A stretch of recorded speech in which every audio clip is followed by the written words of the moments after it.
The first time Officer Blake shoves Denise Cole against the chipped blue lockers, he tells her to stop squirming or he'll add resisting to the list. To him, she's just the night janitor, a black woman in a worn polo and rubber gloves. He has no idea that months from now he'll be sitting under fluorescent lights while she reads his name into the record. The hallway at Detroit East Side High smells like old bleach and damp textbooks. It's after 10 on a Tuesday night, the kind of hour when the building is supposed to belong only to alarms and cameras and the occasional rat bold enough to cross the linoleum. But Denise's mop cart rattles dutifully along the tiles, its squeaky wheel catching on every crack she's already memorized. She pauses at a bulletin board covered in peeling college posters and a fading banner that says, "We believe in every student." Above it, the dome of a security camera stares down. Denise follows its gaze, traces the blind spot where two hallways meet, and files it away in the same mental drawer she uses for dates, names, and damage reports. She is 47, shoulders sore from real labor, hair wrapped in a scarf beneath a faded custodial cap. Her ID badge says East Side High, Night Maintenance. Her actual job title won't appear on any badge in this building. There's a door down the side corridor that never quite latches. Tonight, as she pushes her cart toward it, she notices it hanging half an inch open. She wedges the mop handle to keep her cart from rolling and reaches for the handle. "Hey!" The shout comes sharp, bouncing off metal lockers. Officer Blake steps around the corner, hand already grazing the taser on his belt. He's a big man in a navy blue uniform with school police stitched in white across his chest. His boots thud against the floor like punctuation marks. "What do you think you're doing back here?" he demands. Denise blinks, hand still on the door. "Cleaning?" she says, the word soft but steady. "This wing's on my schedule tonight." Blake doesn't look at the clipboard clipped to her cart or the laminated route sheet fluttering under the fluorescent hum.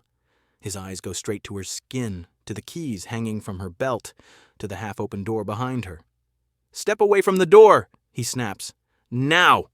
Somewhere down the hall, the faint echo of a basketball bouncing and a coach's whistle dies away. Practice is letting out. Denise hears voices, laughter, the wheeze of an old water fountain. She steps back from the door, lifting her hands in the universal "I'm not a threat" gesture, the yellow gloves making it look almost comical. "This room's on my list," she says. "Someone reported a leak. I'm just—" "Yeah?" Blake cuts in. "Funny how the leak happens after hours when nobody's here to see what you're really doing. Radio.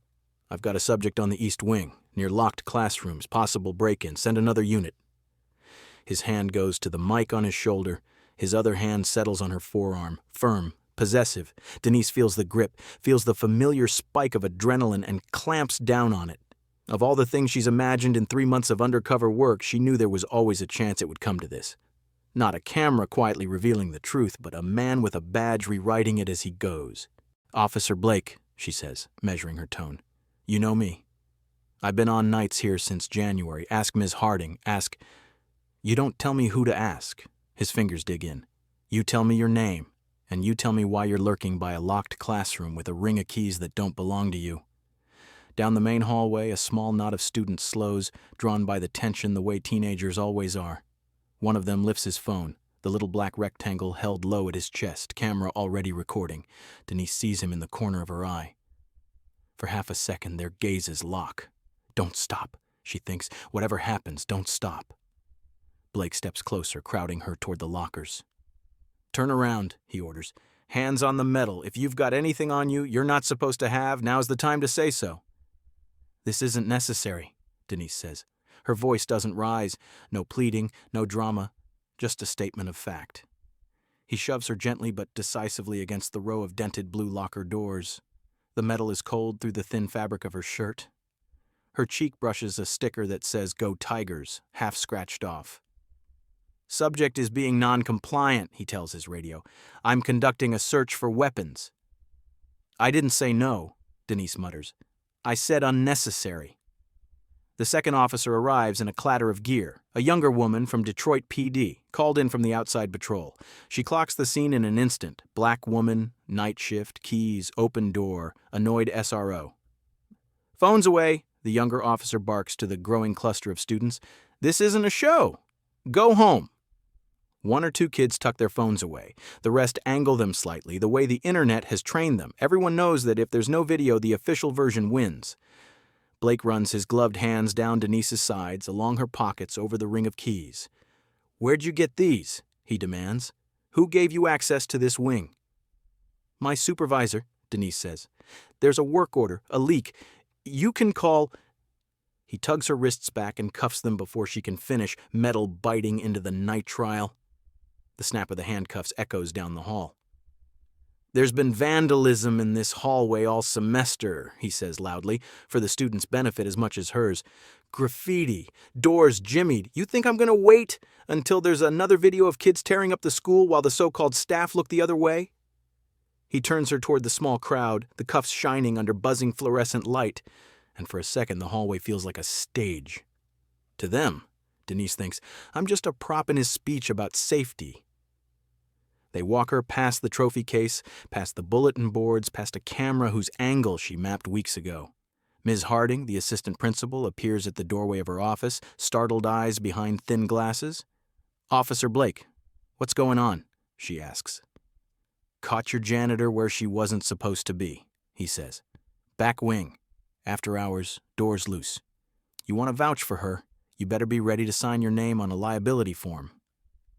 Ms. Harding's gaze flits from Denise's face to the cuffs on her wrists to the students' phones. Her lips press into a line. "Let's take this inside," she says. "The kids don't need to see—" "They already saw," one of the students mutters, not quite under his breath. Someone snickers, scared and fascinated. Inside the assistant principal's office, the air is stale with old coffee and printer toner. A desk lamp pools light over a stack of referrals and suspension notices. Blake nudges Denise into a chair, cuffs still on. The PD officer stands by the door. Ms. Harding circles behind her desk like a referee trying to decide which whistle to blow. "She's been on the schedule," Ms. Harding says, more to Blake than to Denise. "We asked the district for extra night coverage because of the leaks." "Then why was she in a locked wing?" Blake shoots back. "Why was that door open? I got a responsibility to this school, Ms. Harding. If I don't check her and something happens—" Denise lifts her hands as best she can. "There's a work order." She nods toward her cart outside where the clipboard sits. "You can read it. You can look at the keys. They're tagged. This doesn't have to turn into—" "It already has," Blake says. "You had no authorization to be in that part of the building after 9. I don't know who signed off on what, but I know suspicious behavior when I see it. We're taking her in. They can sort it out downtown." Silence stretches. Ms. Harding's eyes skitter away from Denise's. "The district's lawyers are already edgy about all these calls," the administrator says finally, voice low. "If there's questionable access by contractors, we need to protect ourselves. Maybe it's better if they clear it up off-site." Off-site? That's how you say jail when you don't want to hear the word. Denise feels something settle inside her, not breaking, but hardening, like concrete setting in a mold. She could end this now, she thinks. She could pull the emergency card in her wallet, flash the seal of the Michigan Department of Education, and watch them scramble.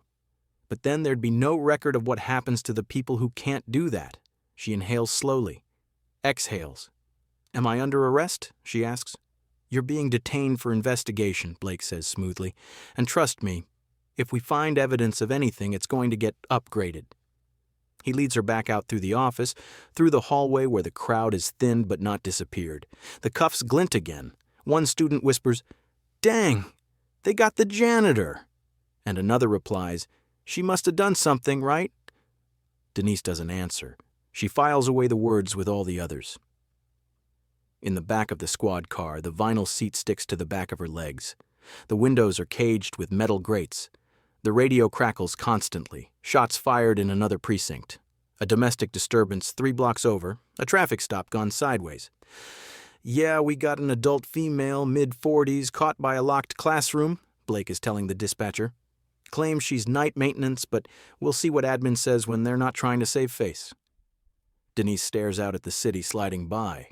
The closed corner store with metal bars over its windows, the vacant lot with the rusting playground, the church sign that still reads, "Hope Revival Sunday." 3 months ago, she sat in a completely different office in Lansing, under warm wood paneling and a framed copy of the state constitution, while a deputy superintendent slid a folder across the desk. "We've had 18 formal complaints from this one school," he'd said, black kids getting arrested in hallways, suspended for minor stuff, shoved into cells for talking back. Parents say the SRO treats the building like his personal turf. They needed data. They needed more than grainy cell phone clips and angry Facebook posts.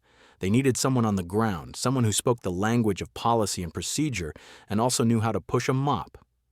Denise had raised her hand without hesitation. She'd grown up in a building like Eastside. She'd watched cousins disappear into juvenile courtrooms because someone with a badge and a clipboard decided they were a problem to be moved, not a kid to be taught. Now she sits cuffed in the back of a car, counting the seconds between red lights. The irony is almost funny if she lets herself tilt her head the right way. At the precinct, the fluorescent hum is harsher, the walls closer. They take her fingerprints and her mugshot. The booking officer, a woman with tired eyes and an intricate braid, looks from the form to Denise's face and back again. "Night maintenance, huh?" she says quietly.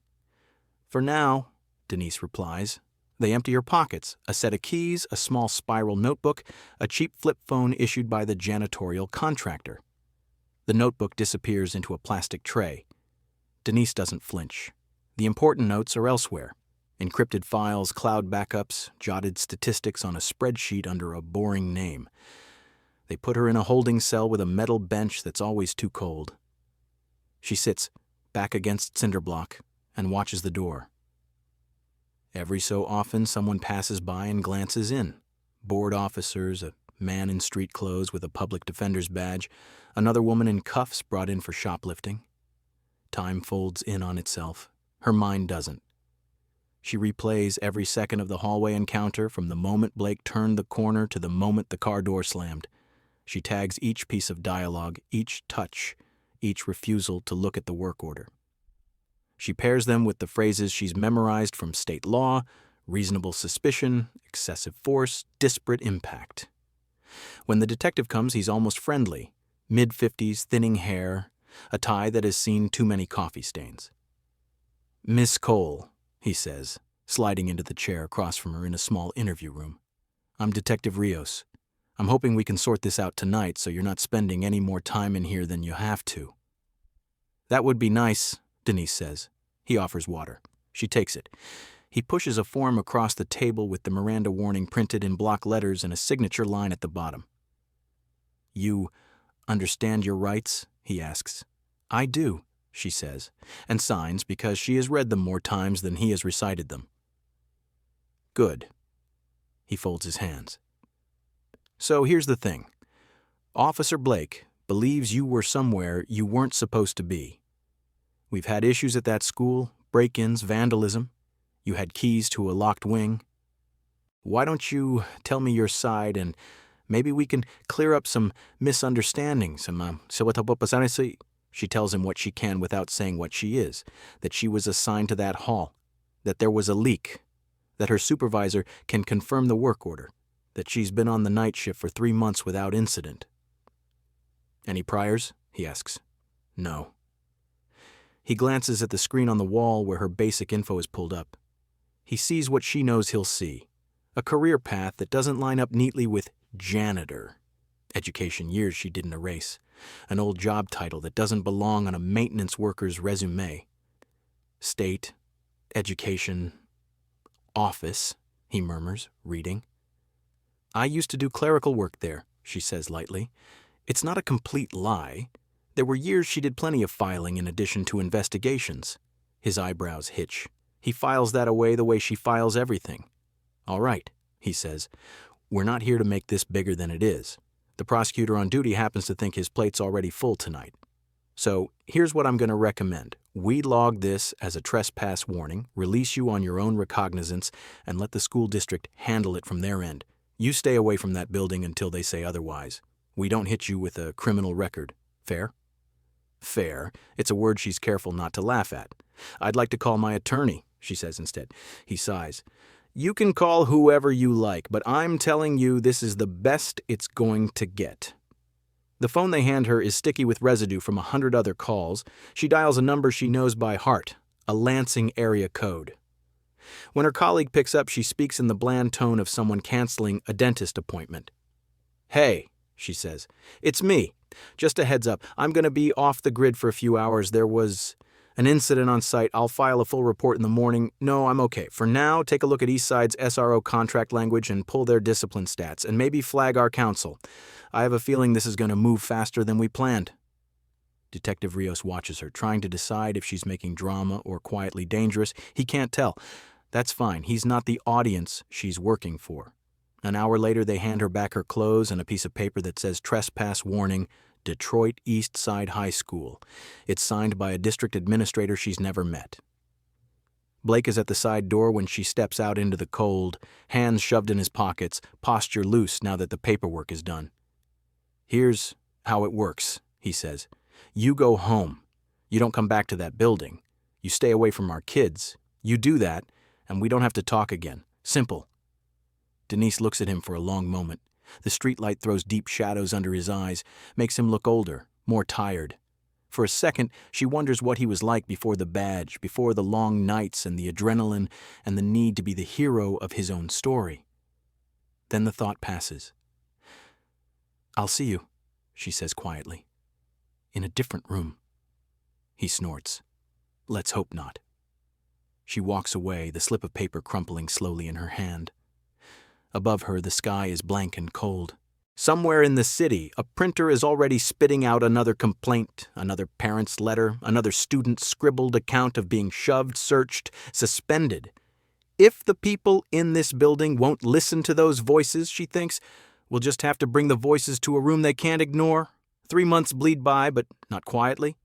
In a windowless office in Lansing, Denise sits under softer lighting, a different kind of hum in the air, fax machines, quiet keyboards, the rustle of case files. On her desk, a row of sticky notes marks milestones. Interview, R. Carter, student 15, arrested for disruptive behavior in the cafeteria. Meeting, Parents Coalition, data pull, discipline by race. On her screen, a spreadsheet grows fatter. Columns bloom, date of incident, student race, reason for referral, outcome, involvement of SRO. One formula at the bottom turns names and hurt feelings into a brutal ratio. In 9 months, 147 students at Eastside have been arrested or cited on campus. 132 of them are black. She scrolls through grievance emails and handwritten statements. "He slammed me into the locker. They called my mom after they put me in cuffs. I was suspended for talking back, but the white girl next to me just got a warning." She travels back to Detroit, but never again in a custodial uniform. She meets parents in church basements, in living rooms crowded with cousins, in parking lots after late shifts. She listens more than she talks. She records with consent. She copies flyers for Know Your Rights workshops. She files public records requests and then appeals when the district drags its feet. She requests body cam footage and radios static-filled with half-sentences and sharp commands. She screens student phone videos, including one from a grainy Tuesday night where the camera shakes as a janitor is shoved against lockers and the voice behind the camera whispers, "Dang, they got the janitor." Sometimes she has to pause the clips and breathe. She writes. The report grows, a careful thing built from stories and statutes and charts. It isn't a takedown. It's a mirror held up at an unflattering angle. When the investigation is complete enough to move, the state sends notices. To the district superintendent, to the Board of Education, to the Detroit School Police Chief and the city PD. The subject line is calm and deadly. Notice of investigative hearing. East Side High School policing practices. Somewhere across town, in a paneled meeting room, the superintendent meets with his attorneys. "We'll frame this as an overreaction," one lawyer suggests. "A handful of incidents in a high-stress environment." They love the phrase, isolated. In a different room, Officer Blake sits with his union rep and the school police chief. The chief tells him to wear his dress uniform, answer questions briefly. Stay calm. "They're not out to take your badge," the chief says. "They just want to check boxes. You did your job. You can't let these people with no boots-on-the-ground experience tell you how to keep kids safe." Blake nods. He still calls her the janitor lady, and his friends still laugh when he recounts the story. Across the top of his subpoena, a name is printed, Lead Investigator, D. Cole. It does not occur to him to ask what the D stands for. The hearing room in Lansing is everything the hallway at Eastside wasn't, clean, bright, orderly. The carpet is a muted blue. The dais where the commissioners sit is polished wood with microphones spaced evenly along it. A state seal hangs on the wall behind them, flanked by flags. Rows of chairs face the front. On the left, parents and students cluster together, whispers weaving through the air. On the right, district officials, lawyers, and uniformed officers sit in stiffer lines. At the center, 2 tables with name placards. One reads, District Representatives. The other reads, Investigative Team. A projector cart waits by a portable screen, cords neatly coiled. A laptop sits closed beside it, a small black remote resting on top like a promise. "Is that the press?" someone whispers, as a couple of reporters slip into the back row with notepads and cameras. "They really sent the press?" Commissioner Alvarez, a woman with silver-streaked hair and a voice honed by years in classrooms, taps her mic. "We'll come to order," she says. "This is a public hearing of the Michigan Department of Education's Office for Civil Rights and School Climate in the matter of Eastside High School. Allegations concern school policing practices and potential violations of students' civil rights." The murmuring dies down. "Before we proceed," Alvarez continues, we will ask our lead investigator to present her findings. Miss Cole?" The door at the side of the room opens. She walks in like she belongs there because she does. Navy suit, simple blouse, hair pulled back neatly. No gloves, no cap, no ring of keys. Only a leather portfolio under one arm and a flash drive between 2 fingers. For a heartbeat, no one breathes. Blake feels his stomach drop before his mind catches up. The face, the eyes, the set of her shoulders, he knows them. He has seen this woman with her cheek pressed to a locker and metal biting her wrists. He glances at the superintendent, at the police chief, at Miss Harding a few rows back. Their expressions go through the same motion: confusion, recognition, discomfort. Denise sets her portfolio on the investigative table and steps to the podium. Commissioner Alvarez smiles in welcome.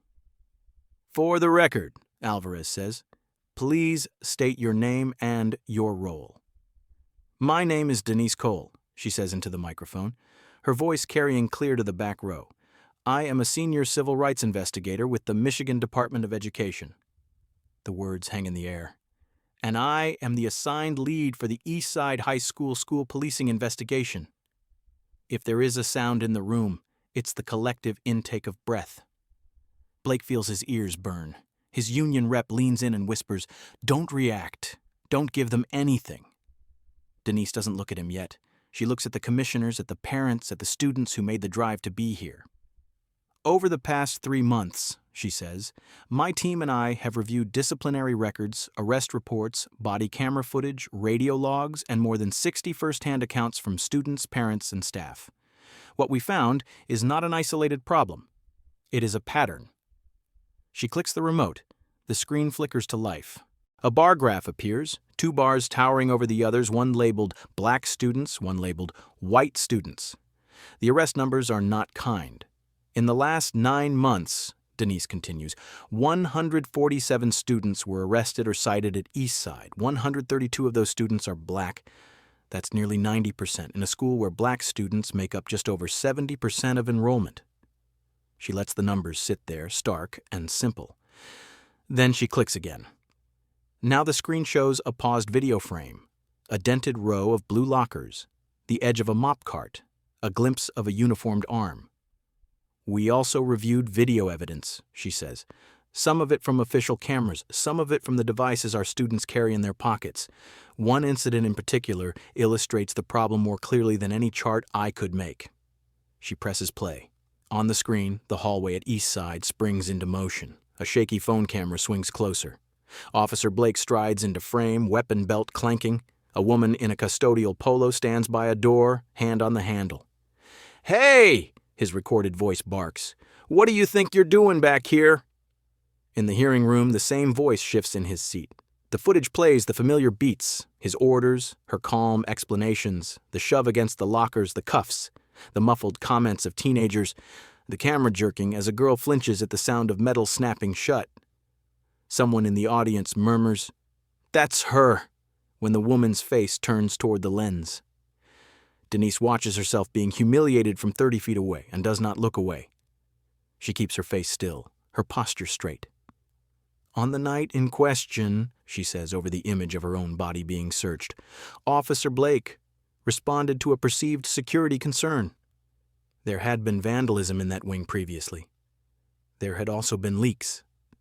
She clicks again. A copy of the work order fills half the screen. "As you can see, this area was scheduled for repair that night. Night maintenance staff had been assigned to that wing." She looks toward Ms. Harding, who shrinks slightly in her chair. "Nevertheless," Denise continues, "no one checked the work order. No one verified the access list. The assumption made was that a black woman with keys in a hallway she was paid to clean must be doing something wrong." The image on the screen freezes on her face, pressed to metal, eyes open and distant. "In that hallway," she says, "I was a stand-in for every student and staff member who has been treated as a suspect first and a human being second. I had the training and the position to turn this into something larger. Most of the people who pass through those doors do not." Now she turns to Blake. "Officer Blake," she says, "would you please come forward?" He rises on stiff legs, walks to the witness seat. The oath feels different when given in front of the woman you once dragged past a trophy case. She questions him, not cruelly, but precisely. "What did you see? What did you know about Ms. Cole's employment? Did you review any documents before deciding to arrest? How many times have you handcuffed a staff member on campus? How many students? What percentage of those students were black?" He answers in clipped sentences, glancing occasionally at his union rep, at his chief, at the district attorney. The more he talks, the more the contradictions show. He was certain she didn't belong, but he didn't check the roster. He was worried about leaks, but never reported the work order. He believed he was protecting kids, but never considered the kids watching. When she asks him if he knew at any point during the night of the arrest that the woman he cuffed was a state investigator, his eyes widen. "No," he says, "I didn't know that." "And would it have changed your behavior if you had?" she asks. There's a long pause. I follow protocol," he replies finally. "No matter who it is, that's what we're trained to do." The parents behind her shift, a rustle of disbelief. Denise lets the answer stand on the record. She questions Ms. Harding next. Why did she defer to the officer instead of checking the schedule? Why did the school issue a trespass notice without investigating the incident or speaking to the contractor's supervisor?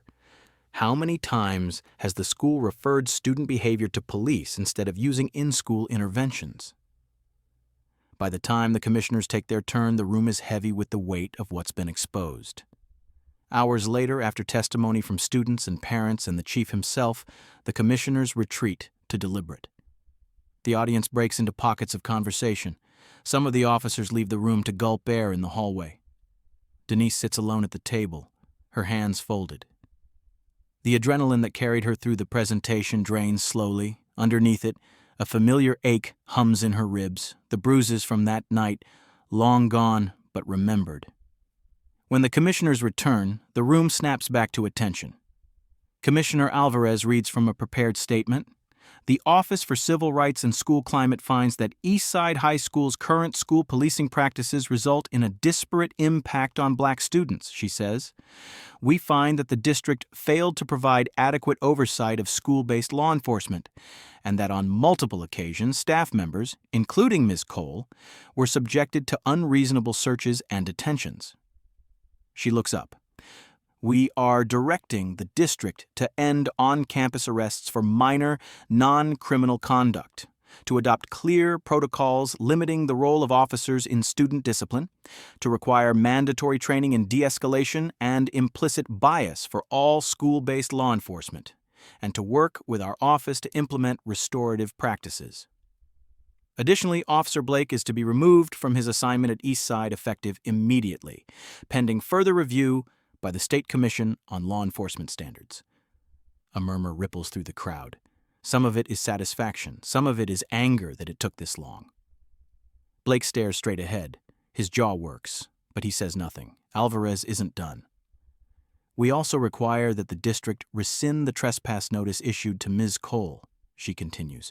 It never should have been issued in the first place. Now Denise allows herself one small private inhale. Not a smile. Not yet. just a breath that loosened something tight in her chest. After the hearing, parents cluster around her, shaking her hand, thanking her. Students hover nearby, phones out again, capturing a different kind of moment. "Ms. Cole," a voice says. She turns. It's the boy from the hallway video, taller now that he's closer, with a hoodie bearing the school logo and a nervous, hopeful expression. "I'm Jalen," he says. I filmed that night in the hall. I sent it to my mom, and she sent it to that email, the one on the flyer." "I know," Denise says. "Your video made it into the record. It mattered." He shrugs, embarrassed and proud. I didn't want them to be able to say it didn't happen." "You did exactly what you were supposed to do," she tells him. "You saw something wrong, and you made sure there was a record. That's how change starts." He nods, eyes bright. "Does this mean they're gonna stop doing that stuff? To us?" "It means," Denise says slowly, choosing her words with care, "they don't get to pretend no one's watching anymore. And it gives us tools to push them every time they slip. It's not a promise that everything will be better tomorrow. She won't lie to him like that, but it's more than they had 3 months ago." Months later, Denise walks the halls of Eastside again. This time, she does it in daylight. Posters line the walls. Not just college flyers and sports schedules, but new ones that say, "Things can be fixed," not "students." And who do you call before you call the cops? A different officer stands near the main office, unarmed, in a polo shirt without a gun belt. He's talking with a student who seems more amused than afraid. In a side room, chairs are arranged in a circle. A sign on the door reads, "Restorative Justice Room." Through the glass, Denise can see a counselor talking with a group of kids, a stack of thin files on the table.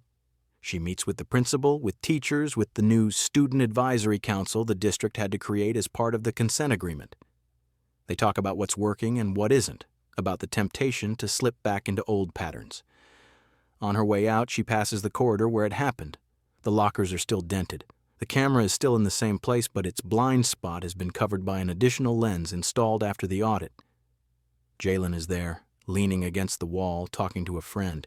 He sees her and lifts a hand. "You came back," he says. "I told you," she answers. "Different room, different rules." He grins. Outside, the sky over Detroit is still gray, but the air feels slightly less heavy. Denise gets into her car, sets her portfolio on the passenger seat, and rests her hands on the wheel for a moment before turning the key. She thinks about all the other East Sides out there. Buildings with lockers and cameras and kids who have learned too early that some adults see them as problems first. This case won't fix all of that. It won't erase every bruise, every suspension, every night spent on a cold bench. But it is a crack in the wall, and cracks let light in if you push. As she pulls away from the curb, she imagines the next hearing, the next report, the next janitor or cafeteria worker or bus driver who turns out to be someone the badge didn't see coming. Accountability is slow. Reform is slower, but they move inch by inch when enough people refuse to look away. If you've ever watched something like this in your own school or neighborhood, you know how heavy it feels. You also know how powerful a single video, a single complaint, a single person refusing to let it go can be. What kind of changes do you want to see where you live? And if you saw someone pushed against the lockers for no good reason, would you be ready to hit record?